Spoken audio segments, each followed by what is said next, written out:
পাকিস্তানে ইসরায়েল বিরোধী বিক্ষোভ যেন হঠাৎ রণক্ষেত্রে রূপ ধারণ করেছে। পুলিশের সঙ্গে আন্দোলনকারীদের তীব্র সংঘর্ষে রক্তাক্ত হয়েছে লাহোর ও মরিদকে শহর। রক্তক্ষয়ী সংঘর্ষে সরকারি তরফে নিহতের সংখ্যা 11 বলা হলেও বিক্ষোভকারী দল টিএলপি দাবি করছে পুলিশের গুলিতে মৃত্যুর সংখ্যা 250 জনেরও বেশি দাঁড়িয়েছে।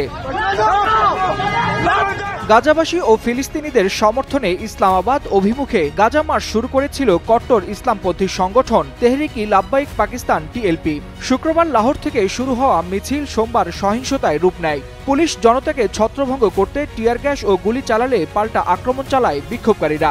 শাহদারা এলাকায় পুলিশের স্থাপনায় হামলা, যানবাহন ভাঙচুর, অগ্নিসংযোগের ঘটনা ঘটলে শক্ত অবস্থান নিয়ে গুলি ছোড়ে পুলিশ, আর এতেই এই হতাহতের ঘটনা ঘটে।